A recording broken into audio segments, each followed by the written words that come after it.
Good morning. Day 131. This pavement here isn't just a road. I'm 99% certain I am on the LA Aqueduct, or at least part of the LA Aqueduct, a branch of the LA Aqueduct. Up here, it's a pipe that runs underground that's paved over. Later today, it will be a pipe above ground that spills out, I think with a sort of like another tributary, and is a canal. None of this is accessible in terms of water. Yeah. There might be a place here between here and Hikertown. I need to check this. That has, like some public access to the water for filling up water tanks. Setting off today at 6 a.m. A few days ago we had daylight savings time change. It's probably a week ago. And it doesn't really affect me in terms of hiking day. It's the same number of sunlit hours. It's just a matter of the watch time when I get going.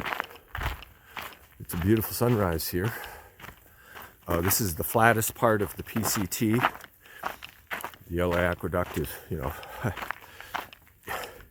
runs by gravity, so it's a very, very slight downhill for the next 17 miles.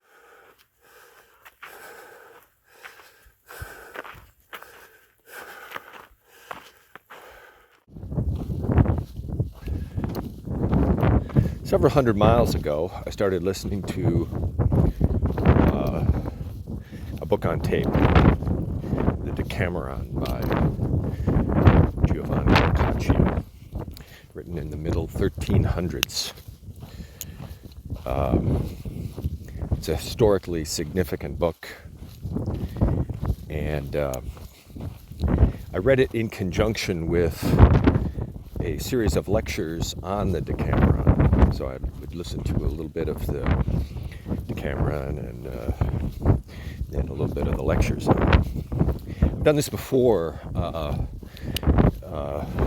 sort of juxtaposing either a straight history with a historical fiction book, or I remember a number of years ago I read Pepys' Diaries along with a book about the diaries. It was a Whitbread Prize winner that year, and it was very delightful to do that.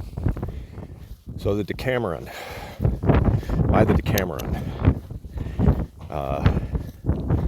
It's important about narratives. It's a series of 100 stories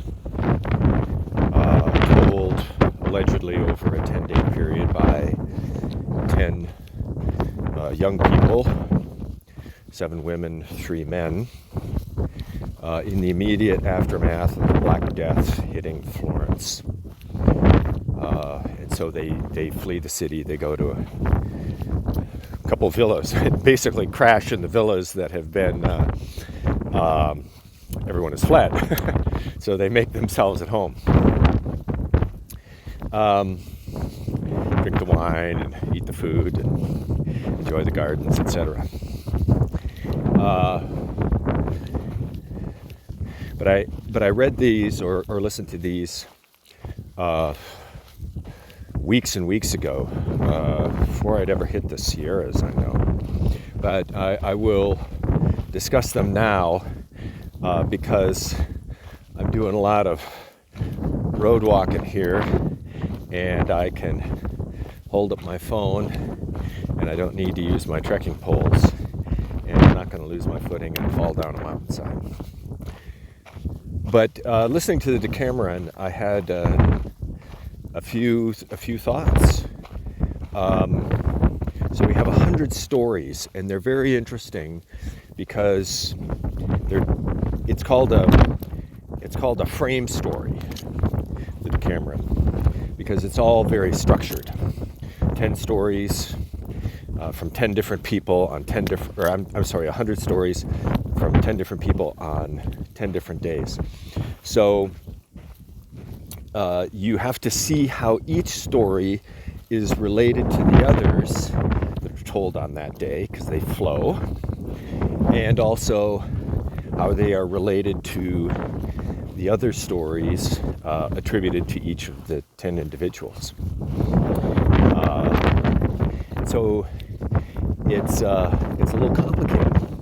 Some of the stories are bawdy, which has resulted in the Decammeron being banned in America multiple times. But they're also tragic stories. There are humorous stories, practical jokes,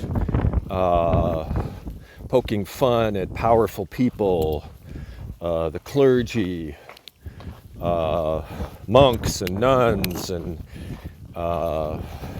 political figures.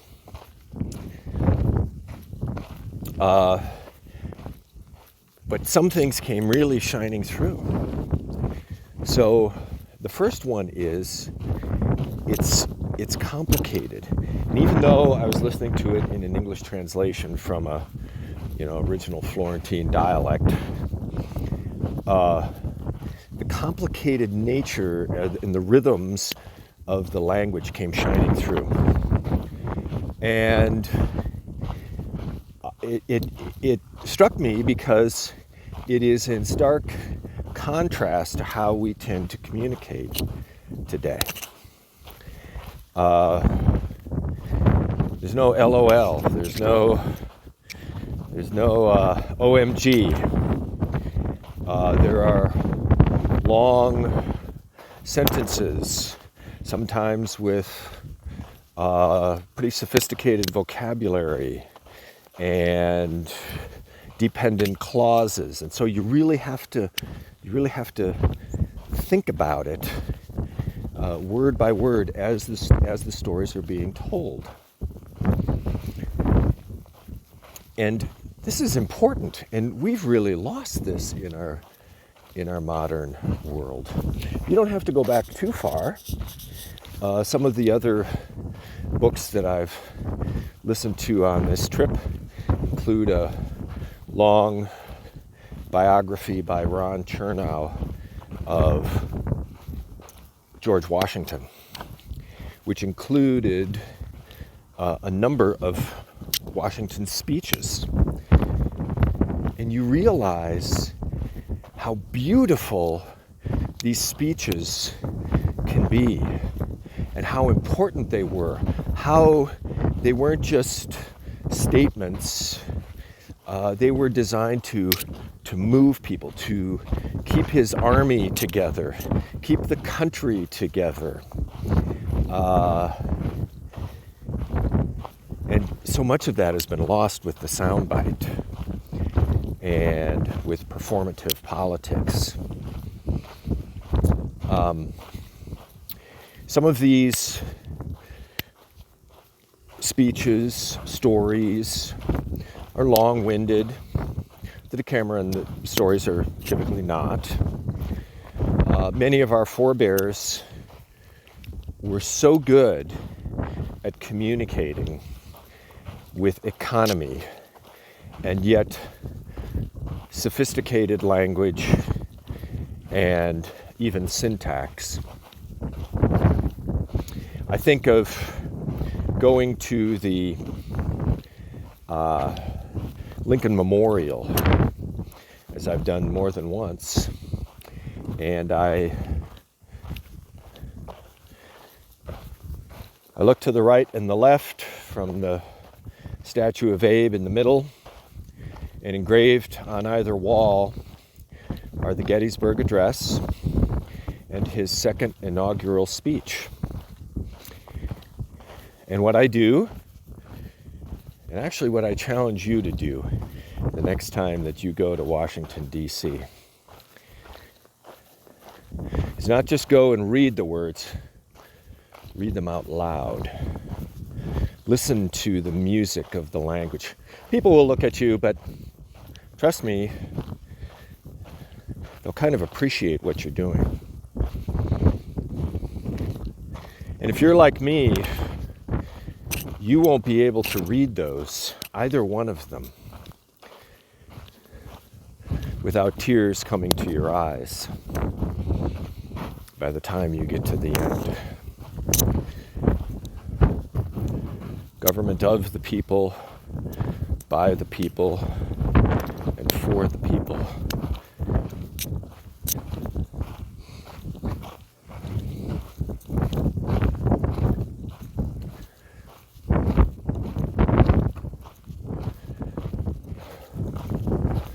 Shall not perish from the earth.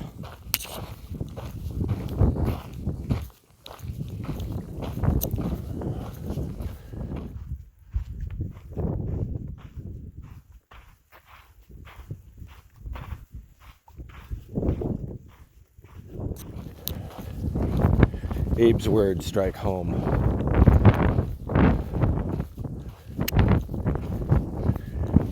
And we have lost something with using words to move people and even to amuse people, like in the Decammeron. It's interesting, Boccaccio subtitled the Decammeron as a Galahot. Galahot is, I learned from this lecture, a character from Arthurian legend who is a go-between.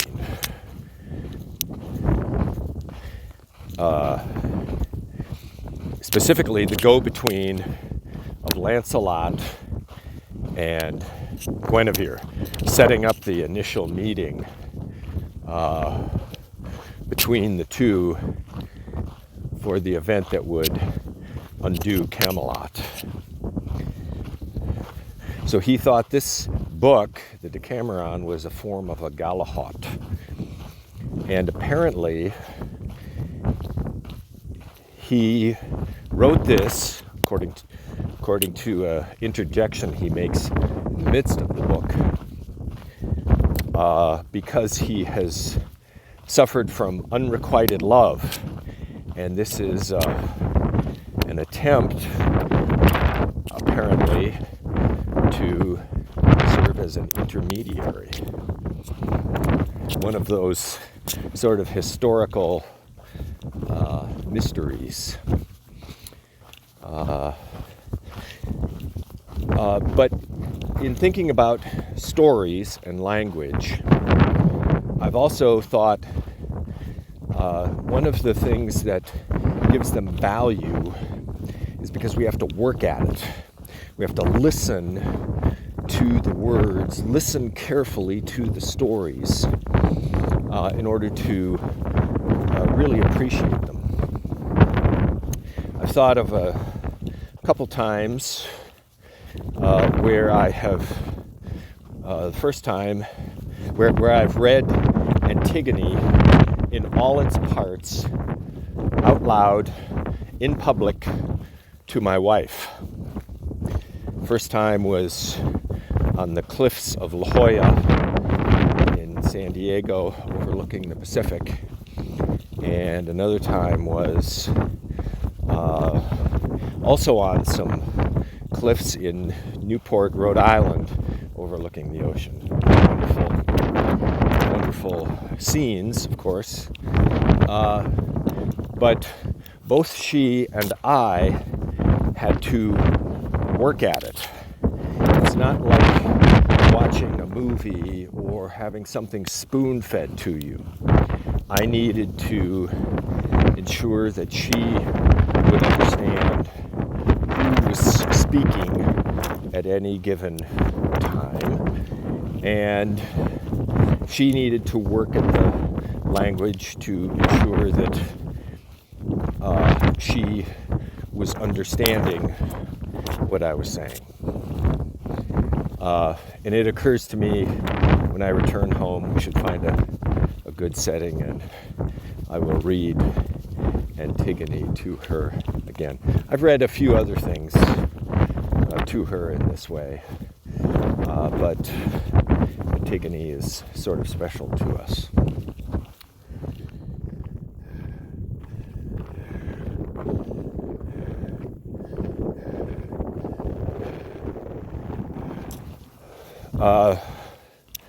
Yeah, the stories in the Decammeron. So it was hugely influential.